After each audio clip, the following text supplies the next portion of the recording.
Halo guys, balik lagi dengan saya Mr. King. Coba, siapa yang suka baca cerita?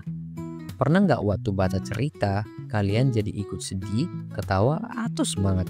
Nah, itu semua karena ada unsur intrinsik karya sastra. Kita akan belajar apa itu unsur intrinsik biar kalian juga bisa membuat cerita keren. Kalau mau bikin cerpen atau novel, kita jangan asal nulis ya. Kita harus tahu dulu bagian-bagian penting dalam cerita. Seperti bikin rumah, harus ada pondasinya dulu. Kalau enggak, rumahnya akan roboh. Cerita juga begitu. Sebelum kita menggali lebih dalam tentang unsur intrinsik, kita harus mengetahui apa itu sastra. Sastra itu apa sih? Sastra asalnya dari bahasa Sanskerta. Sas artinya mengarahkan, tra artinya alat.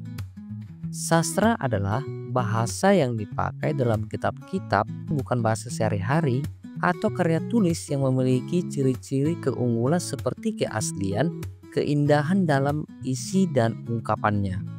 Contohnya dongeng, cerpen, atau puisi.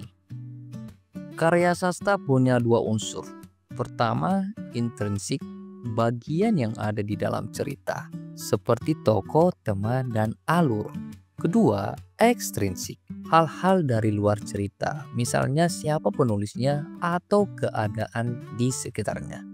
Hari ini kita bahas yang intrinsik dulu, karena itu yang bikin cerita jadi hidup. Karya sastra memiliki 7 unsur intrinsik. Pertama, tema, yaitu ide pokok cerita. Kedua, penokohan, yaitu penciptaan citra tokoh. Ketiga, latar, yaitu tempat, waktu, dan suasana cerita. 4. Amanat, yaitu pesan moral. Kelima, alur, yaitu jalannya cerita. Keenam, sudut pandang, yaitu cara pengarang menceritakan cerita. Dan yang terakhir yaitu gaya bahasa, yaitu cara menyampaikan pikiran melalui bahasa yang khas. Nah, mari kita bahas satu persatu. Tema adalah ide pokok cerita. Itu biasanya membahas inti permasalahan yang di dalam cerita. Cara menemukannya gampang. Baca dan pahami keseluruhan cerita, cermati kalimat dari awal sampai akhir. Lihat siapa tokoh utamanya dan masalah apa yang dihadapi. Lalu simpulkan ide pokoknya. Contoh, cerita tentang anak rajin belajar, temanya rajin belajar bikin sukses. Selanjutnya penokohan. Tokoh berdasarkan sifatnya dibagi jadi 3. Ada protagonis yaitu tokoh baik, contoh Peter Parker dalam film Spider-Man. Ada antagonis alias tokoh jahat seperti Dr. Octopus dalam film Spider-Man. Dan ada tritagonis, tokoh penengah atau bersifat netral, biasanya pendukung protagonis. Contoh Bibi May dalam film Spider-Man. Unsur intrinsik selanjutnya adalah latar. Latar terbagi atas 3, yaitu latar tempat, misalnya di sekolah, di hutan, dan di rumah. Latar waktu, misalnya pagi hari, zaman dulu, dan musim hujan. Dan latar suasana, misalnya suasana sedih, gembira, dan tegang. Latar sangat berfungsi dalam membangun jalannya cerita. Unsur selanjutnya adalah amanat. Amanat biasanya berupa ajakan, perintah, dan larangan. Amanat ada yang tersurat dan tersirat.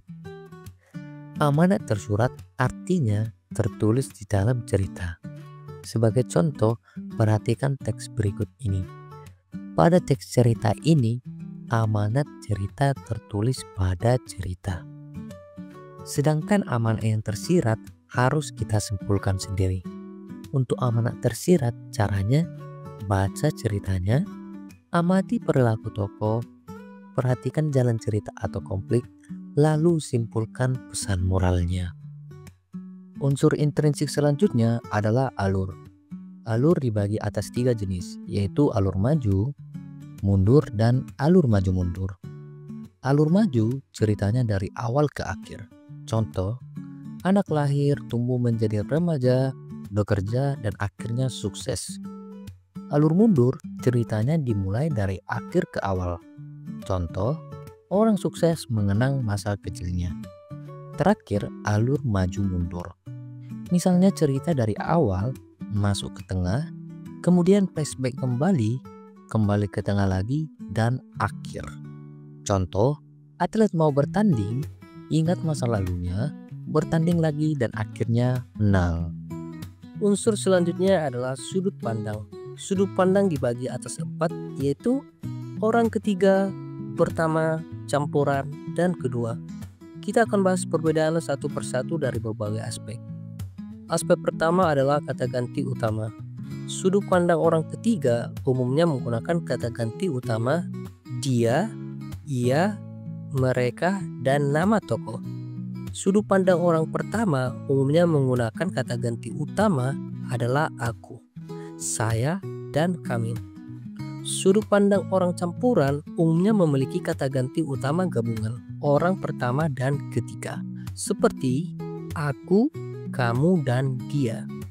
Untuk sudut pandang orang kedua, kata ganti utamanya yaitu kamu, engkau, dan Anda. Aspek selanjutnya adalah posisi narator. Sudut pandang orang ketiga, narator berada di luar cerita. Sudut pandang orang pertama, narator berada di dalam cerita, sedangkan sudut pandang campuran, narator berganti-ganti sesuai dengan kebutuhan. Sudut pandang orang kedua, narator menyapa pembaca seolah pembaca adalah tokoh. Berikut contoh kalimat untuk setiap sudut pandang. Untuk sudut pandang orang ketiga, dia berjalan menyusuri jalan setapak. Sudut pandang pertama, aku berlari menembus hujan malam itu. Sudut pandang campuran, aku melihatnya berlari dan kamu tahu apa yang dia pikirkan malam itu. Sudut pandang orang kedua, kamu berlalu menembus hujan malam itu. Unsur terakhir adalah gaya bahasa. Gaya bahasa bikin cerita lebih indah. Kali ini kita membahas 4 gaya bahasa yang sering digunakan, yaitu metafora, simile, personifikasi, dan hiperbola. Metafora yaitu membandingkan secara langsung tanpa kata pembanding. Contoh, dia adalah bintang kelas. Simile adalah gaya bahasa membandingkan secara langsung dengan kata pembanding. Contoh, wajahnya pucat seperti bulan. Personifikasi yaitu benda mati bertingkah seperti manusia. Contoh, angin berbisik kepadaku. Dan terakhir yaitu hiperbola adalah gaya bahasa yang melebih-lebihkan. Contoh, tangisannya membanjiri bumi. Jadi guys, kita sudah belajar tentang 7 unsur intrinsik karya sastra, mulai dari tema, tokoh, latar, amanat, alur, sudut pandang, dan gaya bahasa. Sekarang bayangin, kalau hidupmu jadi cerita, apa temannya, siapa tokohnya, bagaimana alurnya. Ingat, setiap orang punya kisah. Saya Mr. King, terima kasih sudah belajar bareng saya. Tetap semangat karena siapa tahu cerita kalian bisa menginspirasi banyak orang.